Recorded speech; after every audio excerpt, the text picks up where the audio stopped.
Hi everybody, I hope you guys are doing well. My name is Nidhi Mathehalli and I'm a junior here at Saratoga High School. And yeah, I know we just listened to two absolutely amazing speakers talk about their experiences and their careers. And well, I would love to say that I'm as accomplished as them, but I am not. I'm a high school student. But yeah, so my life's pretty boring. I study sometimes, I hang out with my friends. I'm currently feeling A-push like every other junior here.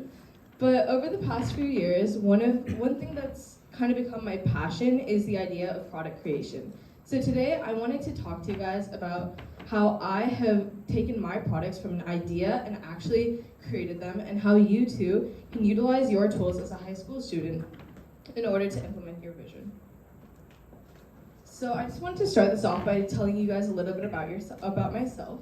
So I started just going into STEM when I was in 4th grade with robotics. There's a community team at Argonaut called the Awesome Lady Argobots, best name ever, I know. But it was started in 4th grade, and I didn't join it until I was in 5th grade. And the reason being, I had no idea that it was started. But the summer between 4th grade and 5th grade, I think I sent over 50 emails to that coach. And by the end of the summer, I got an email back from him saying that I was to be on the team for that upcoming season. And I don't know whether that was because of my enthusiasm, my skills, or the irritation he felt after getting all those 50 emails, but it was successful. So from there, I was able to join robotics, and I've been an active member in robotics from 5th grade all the way till now, when I am also a member at the FRC school, or the FRC team over here. But robotics has taught me a lot in terms of software and hardware, and also just how to create something from scratch. Because when you start robotics, when you start your season, you're given nothing. And you have to write your code yourself, you have to create your robot yourself, you have to do everything. And sure, there's mentors that can help you, but it's only to a certain extent. And as a result, like, robotics was kind of my starting step in terms of product creation. As part of robotics, when I was in 6th grade, I created a bear canister defender with my team. Now, this is a very crude device. As you can see, this is the bear canister defender over here. It did eventually get smaller, but the entire idea behind it was that there were a lot of bears being hunted in national parks such as Yosemite, and a lot of these bears, they were being put down because they were stealing bear canisters, which is a pretty silly idea to kill a bear. As a result, me and my team, we decided to create a bear canister defender, which used a lot of like the software, which could be seen as like pretty simple now, but the entire idea was that if it sensed motion, it would play a loud noise. So from there, we submitted our project, me and another friend, we submitted it to a hackathon called Project CS Girls, where we ended up getting 6th in the national convention. And we also talked to our local REI branch, and we were able to meet with the manager of that branch and also talk to the customers. So this was one of my first steps where I'd actually taken an idea that was not part of robotics, right? Like, this was something that was solving a real world problem. And from here, I was able to take this idea and actually implement it and create this device. That same year, my father had begun to start running again, but after not running for like over a year or so, he started getting pain on his leg. And so as a result, me and my friend Elizabeth decided to create this product called Start to Run. So we sat down together one day in the summer and we created this plan over here.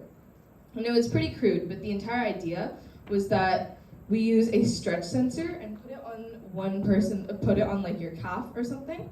And from there, the stretch sensor measures how much strain that running is placing on your ankle or on certain parts of your feet, which are more inclined to being injured. And after talking with therapists and various like experts in the field of like biomedical engineering for this sort of activities, we ended up creating Start to Run. And I remember we tested it out for 1 week, and my poor father had to run so many miles that 1 week, more than I think he'd ever run that entire year combined. But in the end, it was successful. We went to Project CS Girls National Convention again. We got 5th place, and we were also invited to Steve Wozniak's Silicon in order to present our idea. That next year, my grandfather actually developed something called macular degeneration. For those of you guys who don't know what macular degeneration is, it's a disorder in which one loses their eyesight over a period of time. So this happened over 5 years ago, and since like the last 2 years, he's been fully legally blind in both eyes. After going one day and talking to a street vendor, he had accidentally given the street vendor 100 rupees instead of 10 rupees, which he was supposed to give. And he told the street vendor to keep the change because obviously he thought that he'd only given 10 rupees. So because of this, he ended up losing 90 rupees. And this wasn't the street vendor's fault, this wasn't his fault, it was just that idea that there's not a lot of technology to help the visually impaired right now. And worse, he actually developed social anxiety for this. So he did not leave the house. He still does not leave the house a lot.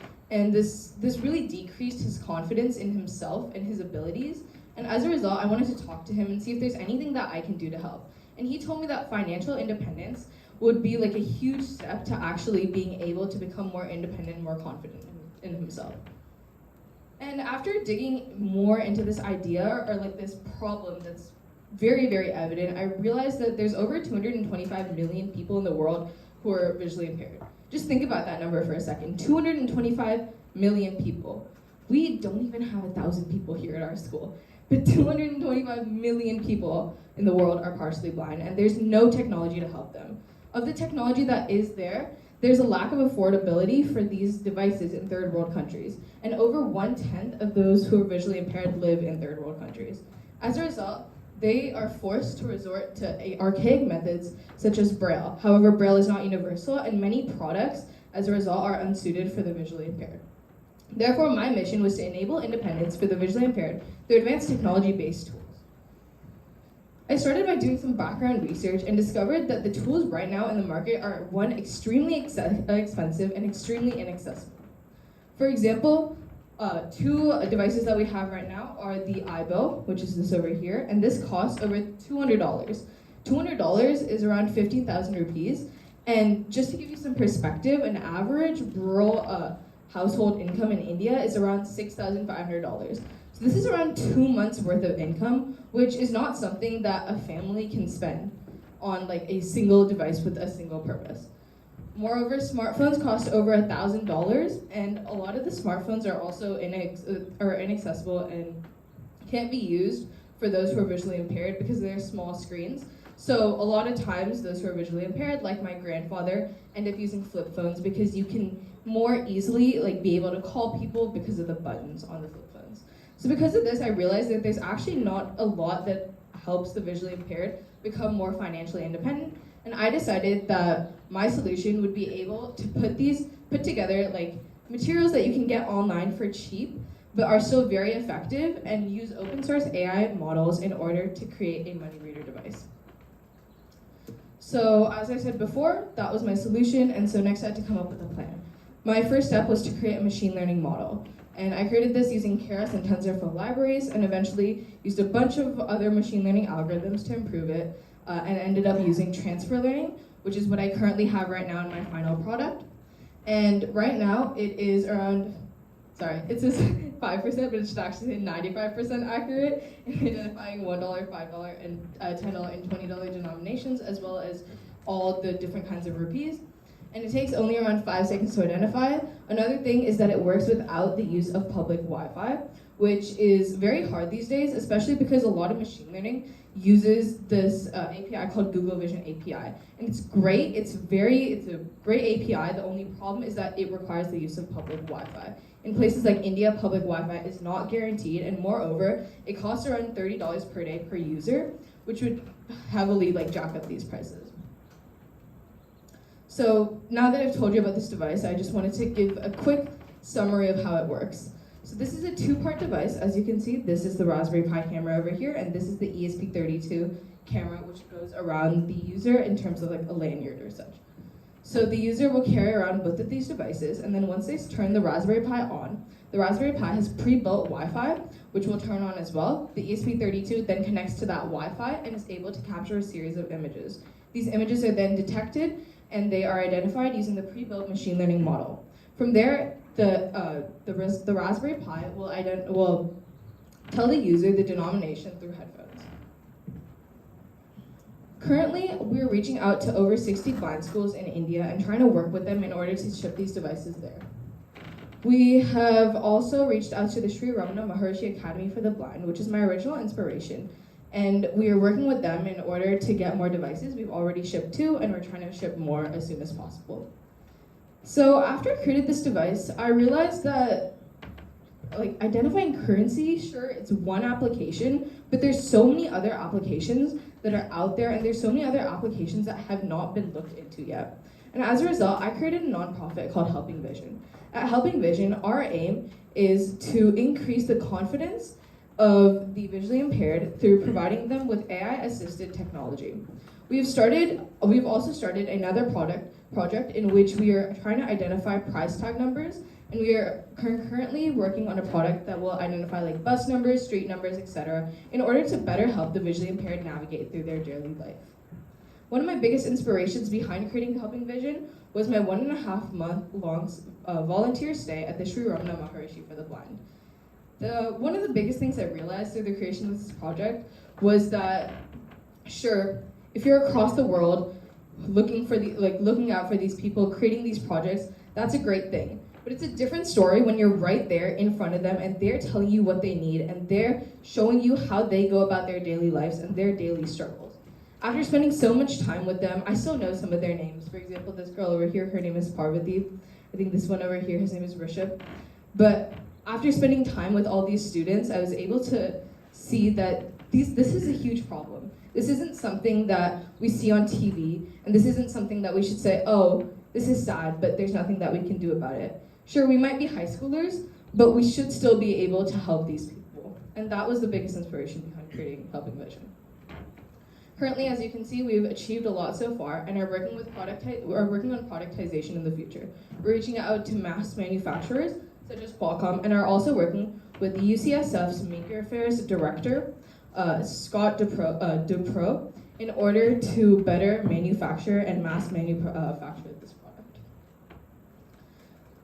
We also have a business plan in order to show what we're looking forward for in the future. Right now, we can identify US bills and Indian rupees, and are also working to identify other currency, specifically the South African SAR, since there are blind schools in South Africa who have reached out to us and want to work with us as well. We also want to make this device, hardware, and the software open source in order to increase accessibility. Moreover, we're looking for funding sources because the majority of the people who need this device do not necessarily have the money to pay for it. Although it is only $25, which is over 1/10 the amount of the other devices so far, $25 is still a lot for some people who live in India, who live in like poor rural areas. As a result, we're looking for funding sources and have raised over $1,500 in funding so far and are looking to raise more in the near future. Our future steps is to work with more funding sources, reach out to more blind schools, and also to work with nonprofits such as the American Printing House and the Shankar Eye Foundation in order to increase visibility for this device. So now that I've talked a little bit about my experience, I wanted to talk to you guys about how you too can make a difference and start your own project. The biggest thing is finding a problem. This doesn't necessarily need to be something that impacts you. For example, this project that I made, it's not something that impacts me directly. It can be something that impacts someone who you care about deeply, or it could just be something that you see in society today that needs to be fixed. But at the same time, you should definitely feel that it is something that you feel the need to change, and it's something that will have a positive impact on a significant proportion of the population. This will ensure that you are actually motivated on doing the project, and on top of that, it will ensure that you can do and sustain this project for a period of time. For example, creating something that impacts one person is not very effective. Sure, it'll help that one person out and it'll help them with their like daily life and everything. But at the same time, you want to try to help people who are struggling, and you want to try to help like a huge proportion of people as to like increase your visibility and also increase the amount of impact you have. From there, the next step is research. I would say that research is the most important step because finding out what is currently in the market and finding out what you need to solve this problem is huge. For example, creating the 100th product or creating the 100th website to deliver food to somebody's house is still a very, very great accomplishment to have. But is it really necessary? It would be much more impactful if you created like the first app of something that was like a drug-drug interaction or something that was not there before. Moreover, you also have to make sure that you have access to the materials and data. For example, although creating the drug-drug interaction would be a great idea, getting access to all this information and getting access to these databases is hard as a high schooler because you do not have like grants, you don't have supporting from your school, and as a result, there are many like privacy laws that surround this. For example, this summer I did some research on cranial variations, and it took us over 20 rounds of emailing where we were talking with our professors and everything in order to just get skulls from people who were like dead like 400 years ago. So trying to get like materials and data sets is actually a huge problem, but you have to be able to make sure that what you're working on in your project is actually available for you. Moreover, I believe that a huge step is to talk to your target audience. For example, after talking to the students at the Sri Ramana Maharshi Academy for the Blind, my idea completely changed. At first, I was going to create an app, and though an app is a great way to exercise your machine learning skills, it's not really necessary because none of those students had phones. For example, all those students were poor, they were orphans, or their families were from rural places in India, and their families could not afford their lifestyle. And as a result, they were sent to this school. So when talking to these students, I realized that they don't have access to smartphones, and the huge proportion of visually impaired don't have smartphones anyway, which is how I decided to change it to a physical device. Moreover, after talking to your target audience, you can conduct surveys and observational studies. This will help significantly because once you're talking to potential investors, if you're talking to judges, if you choose to submit this to science fairs, they will also know that what you're doing is creating an impact and you're not just creating something based on what you think is right. From there, the next step is to create a plan. Creating a plan is very important. Although I did mention 3 projects which I've done in the past, there have been several more ideas that I've come up with but have not been able to implement because my plan is not correct. For example, if you want to use software, create a pipeline. Or if you want to use hardware, create materials and design. This is an example of what my plan looked like. This is my software chain that I used for my money reader device, and this was a flowchart showing what happens in real time. Moreover, these are the devices that I used, those were the CADs that I'd created, and this is how the final device was put together. Next is the implementation of your project. The first thing is to get your materials. Hopefully, you'll have access to all the materials that you need. Creating stuff online is pretty easy nowadays, so you should be able to have access to them. Next is to research on the topics that you need, and don't be discouraged by failure. For example, online, if you look, there's a lot of sources and there's a lot of resources on machine learning, but there's not a lot of resources on machine learning with Raspberry Pi. And this is because the Raspberry Pi is a mini computer that does not have space. So once I remember I was being asked by some of my judges at Synopsis Science Fair, what was the most challenging part of your project? And I told them that the most challenging part was importing libraries onto the Raspberry Pi. And one judge looked at me and said, "You had trouble writing pip install in your terminal?" And and all the judges started laughing. I was laughing too, but the problem is with the Raspberry Pi, you can't just do pip install. Sure, you can do that with your computer, you can do that on your laptop and it'll work. But on the Raspberry Pi, there's limited space, so you can't just install whatever you need. And as a result, you have to work with swap space and different sorts of circuitry, and actually have to learn what's in the Raspberry Pi in order to be able to implement this into your actual creation. So there's many topics like this in which people will tell you that, oh, this is something you can do easily, but it's really not something that you can do easily, because if your product is the first one that's out there, it's for a specific purpose, there's a reason that it's the first one out there. It's not like somebody else has not come up with this plan before, it's just that somebody else was not able to implement it. So don't be discouraged by failure. Another thing is to reach out for mentors for support and guidance. I know that we're only high schoolers, so we often don't have access to a lot of resources, but try searching online. For example, last summer, I ended up searching online for different ways to improve my machine learning model. And I reached out to this PhD student who had written a paper on one of machine learning models that she did. And I told her, I really like your idea, but I cannot understand a word of what you're saying, and I also don't know how to implement this. And so she talked to me, she connected me with her professor, and that professor is actually a mentor for my project right now, and I'm working with her in order to write a research paper. The fifth is outreach. Outreach is often a huge part of the hardships that you face when trying to get your device into the market, because not a lot of people want to pay for something that they think that they can find already. So you have to make it such that your product or your device is something that's really necessary. For example, every 20 schools or every 20 blind schools that I email, I'll get like one response back. And around 20% of that time, that response is yes. So you have to email a bunch of different people if you really want to get your product in the market and if you want to get it out there. Moreover, if you want to get like guidance from mentors or different or support, you also have to email them, and a lot of the times they will say no. But that one time that they say yes can be the difference in getting your product from the or like just like something that's online to something that's actually in the market. And I just wanted to end this by saying, like, this is not something that you can create easily. Creating a device takes a lot of time and it takes a lot of your effort. One of my favorite things I'd say to people is I could write a book on the number of times that I've failed and maybe 2 sentences on the number of times I've succeeded. But the failures were important because they helped me learn that not everything you get in life will work on the first time. And the successes were important because they kept me going. I would like to acknowledge my mentor, Professor Anago Kulkarni at UCSF, and then designer Scott Drapeau, who's helping me productize and mass produce this device, as well as Dr. Kaiser Borja, who taught me about machine learning. Thank you for listening.